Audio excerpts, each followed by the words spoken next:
All right, Raiders Nation, let's get straight into it, because this weekend could decide whether this season still has hope or whether it slips away completely.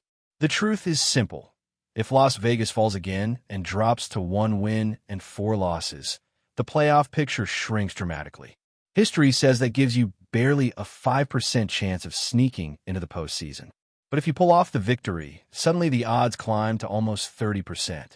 That's not just a number, that's a lifeline, and this new coaching staff led by Pete Carroll knows they cannot afford to lose the locker room. Raider Nation has been patient, but patience has limits. The talk all week has centered on one man, Gino Smith. Let's not sugarcoat it. Gino has struggled badly. Through the first 4 games, he's already thrown 7 interceptions, the most in the entire league.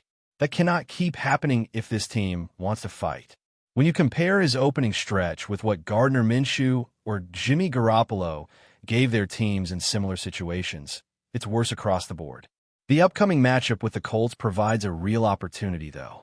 Indianapolis has a secondary that gives up more than 220 passing yards per game, ranking near the bottom of the league.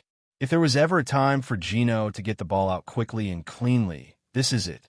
Without Colton Miller protecting his blind side, that release has to be fast, and the coaching staff must adjust the scheme to help. The test is massive, and number 7 has to prove he is more than the mistakes we've seen so far. If the offense is going to carry its weight, the running backs have to be front and center. Ashton Gentry finally showed flashes of being the spark last week, piling up over 150 total yards and finding the end zone 3 times. That's the type of explosion that can tilt a game. Add in Raheem Mostert, who averaged an eye-popping 15 yards per carry in limited touches, and suddenly you see the path forward. The Colts have been solid stopping the run, holding opponents to under 100 rushing yards per game, but the Raiders need this ground attack to succeed.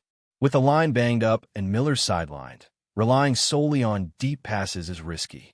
Establishing the run, testing Jordan Meredith and JPJ up front, that's the way to keep the offense balanced and the defense honest.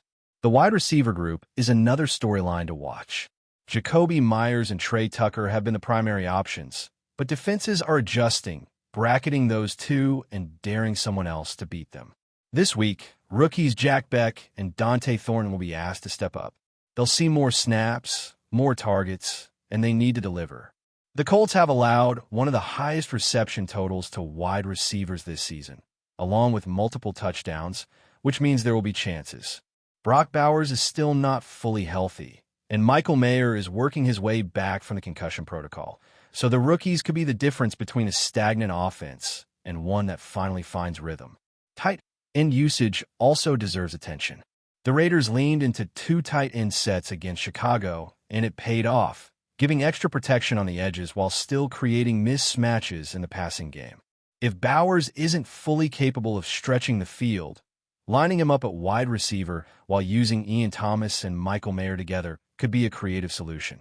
Indianapolis has defended tight ends well this year, limiting yards and touchdowns, but that doesn't mean avoiding the position. It means designing smart, physical looks that can both support the offensive line and create balance for Gino. Speaking of the offensive line, for once the conversation isn't only about their struggles.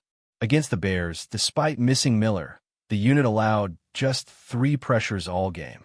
Compare that to the 51 pressures surrendered over the first 3 weeks, and you see a glimpse of progress. Dylan Parham in particular looked like a completely different player, moving bodies and creating lanes. If that level of play shows up again, the line can actually set a tone rather than be a liability.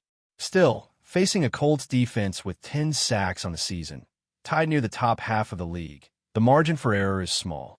Protect Gino, open holes for the backs, and maybe, just maybe, this offense starts to click. But let's not fool ourselves. For all the focus on offense, the Raiders' defense has been the stronger side of the ball through 4 games. 3 times already they've turned in performances worthy of a win, and once again, they'll be leaned on heavily. Max Crosby continues to play like a man possessed, wrecking plays in the backfield, batting down passes, even snagging an interception. He has been the heartbeat, and others need to rise to his level. Malcolm Kuntz showed signs of growth last week, But we need to know if that was real progress or just the benefit of facing a weakened Bears line. Tyree Wilson inside is another wrinkle that has worked, giving the pass rush a different angle of attack. The challenge against the Colts is serious. Their offensive line is among the best in football, allowing just 4 sacks all year, which ranks near the very top of the league. They lean on Jonathan Taylor, who already leads the league in rushing yards with more than 400 through just a handful of games. Taylor's going to get his carries, 20 or more, most likely, and the Raiders' defensive tackles must be disciplined. Too many missed tackles last week allowed extra yardage, and against a back like Taylor that can break open a game. This is where depth matters, with Hemingway, Butler, and others rotating to stay fresh. Linebackers will also be tested constantly. The Colts love to make linebackers choose between stepping up to stop the run or dropping back to cover tight ends and backs in the passing game. Tyler Warren has emerged as their top receiving weapon, leading the team in yards from the tight end spot, and he's exactly the type of player who can exploit hesitation. Devin White and Landon Roberts cannot afford to be slow in coverage because that's where Indianapolis attacks. Jermaine Pratt has to deliver an A-plus performance, setting the tone with both physicality and awareness. And let's not forget Daniel Jones' mobility. He may not be an elite passer, but he extends drives with his legs, already having scored 3 rushing touchdowns and converted multiple first downs by scrambling. That means containment is key. Edge rushers cannot simply pin their ears back. They need to keep discipline, force him to stay in the pocket, and trust the secondary to hold up. Speaking of the secondary, that group remains the biggest concern. Injuries have piled up with Eric Stokes nursing a knee and others questionable. Kai Blue Kelly has been beaten far too often in recent weeks, and the truth is opponents know it. The Colts have depth at receiver with Michael Pittman Jr. leading the way, but plenty of other options like Josh Downs and Alec Pierce who can hurt you if left in single coverage. If the Raiders' corners don't step up, Indianapolis will spread the field and create mismatches all afternoon. The safeties also carry heavy responsibility. Jeremy Chin could be vital, both as an enforcer against the run and in coverage against players like Warren.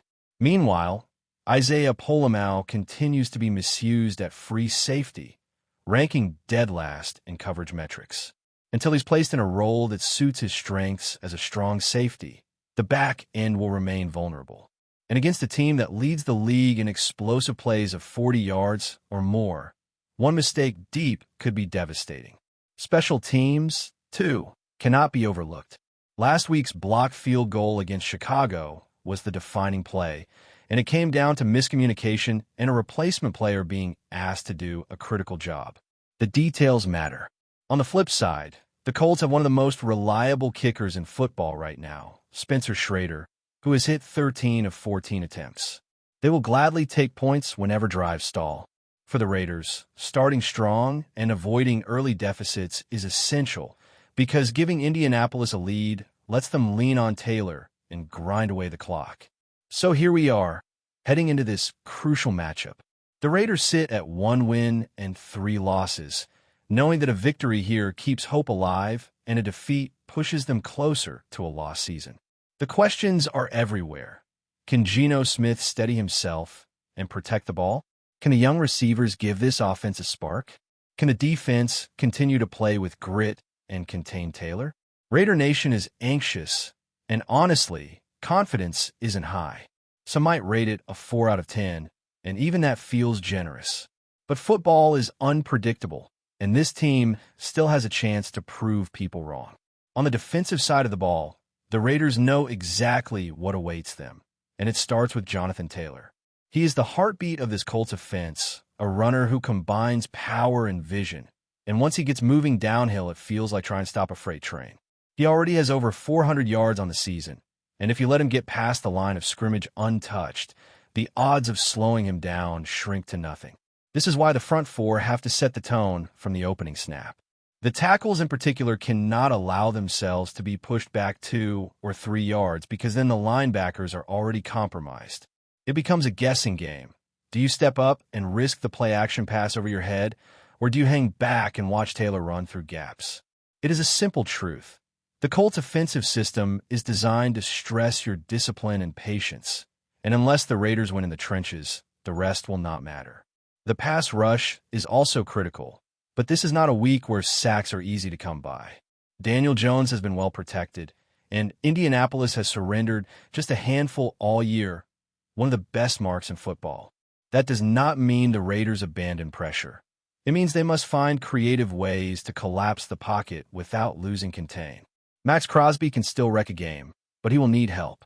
Malcolm Kuntz looked sharper last week, and Tyree Wilson on the interior could provide that extra push. When you face a quarterback who is not elite throwing downfield, pressure that forces quicker decisions often leads to mistakes.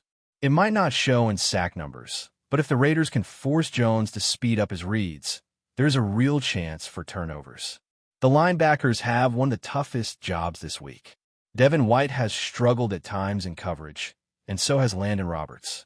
The Colts know this, and their offensive play calling leans on it. Tyler Warren has been a revelation, leading Indianapolis in receiving yard from the tight end spot, and he thrives on exploiting linebackers who hesitate or bite on play action. This is where Jermaine Pratt's role becomes crucial. He has to be the steady force, reading the play correctly and setting the tone for his unit. If the Raiders allow Warren to roam free, it opens the field and makes the Colts far less predictable. Discipline and awareness have to be constant, because one slip can lead to a big gain. In the secondary, the challenges continue to mount. Eric Stokes remains banged up, and Kai Blue Kelly has been targeted mercilessly in recent weeks. The Colts have a deep rotation of receivers led by Michael Pittman Jr., who is their go-to man in clutch moments, but also including Josh Downs and Alec Pierce, both of whom can stretch the field. If the Raiders' corners continue to play soft or get caught out of position, Indianapolis will not hesitate to spread them out and pick at every weakness. This is why communication on the back end has to be flawless, because the Colts are not shy about using 4 wideouts and forcing defenses into uncomfortable matchups. The safeties need to be decisive as well. Jeremy Chin might be the most important player in that group this week. His physicality in the box can help slow Taylor, but he also needs to cover effectively against tight ends and running backs. His versatility makes him a weapon, but he cannot do it alone. Isaiah Polamau has been exposed at free safety, ranking last in coverage efficiency, and until he is used in a more natural strong safety role, the Raiders are vulnerable deep. Against a team that already leads the league in explosive plays, that is a dangerous weakness. One blown assignment or late reaction could lead to a touchdown that swings the entire game. Special teams, often overlooked, could very well decide how this one plays out. The blocked field goal against Chicago was a painful reminder of how fine the margins are. The absence of Michael Mayer from the protection unit created a gap that the Bears exploited, and the result was a crucial missed opportunity. These are the details that can make or break a game, especially for a team on the road. Meanwhile, the Colts have every reason to trust their kicking game. Spencer Schrader has been automatic, hitting 13 of his 14 attempts at a 92% clip. For a team that leans on defense and running the football, 3 points are never turned down. If the Raiders fall behind early, they will be forced to chase, while Indianapolis will happily grind away and settle for field goals. Before we continue, don't forget to subscribe to our channel and give this video a like. Your support helps us keep bringing you the latest updates on our Las Vegas Raiders. And don't be shy. Drop your thoughts on the news in the comments below. Whispers around the league are turning into outright speculation, and the latest buzz could shake the NFL to its core. The Las Vegas Raiders are reportedly closing in on a deal with superstar defensive tackle Aaron Donald. If true, this move would instantly transform the Raiders' defense from average to nightmarish, a unit opponents would dread facing.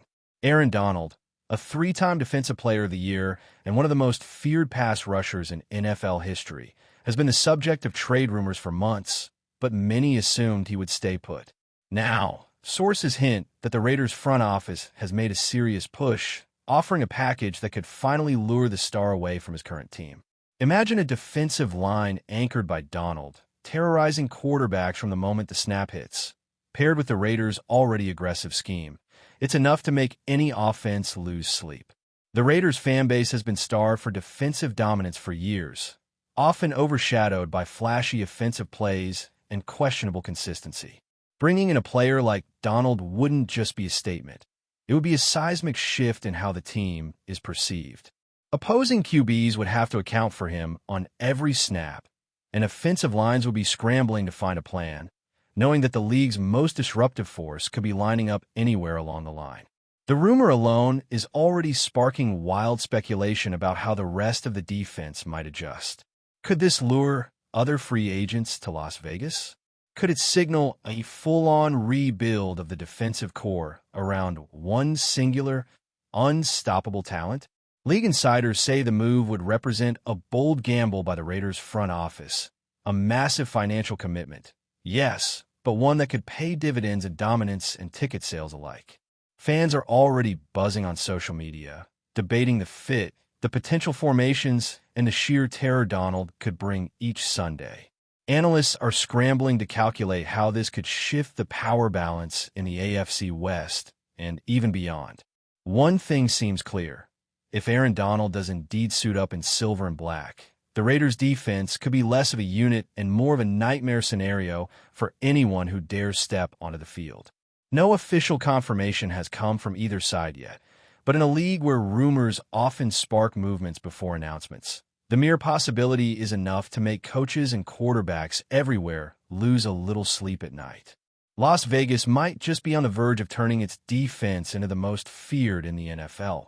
If the deal goes through, the Raiders' line could be legendary, and Aaron Donald, once again, the centerpiece of a story that keeps everyone talking. That's it for this update.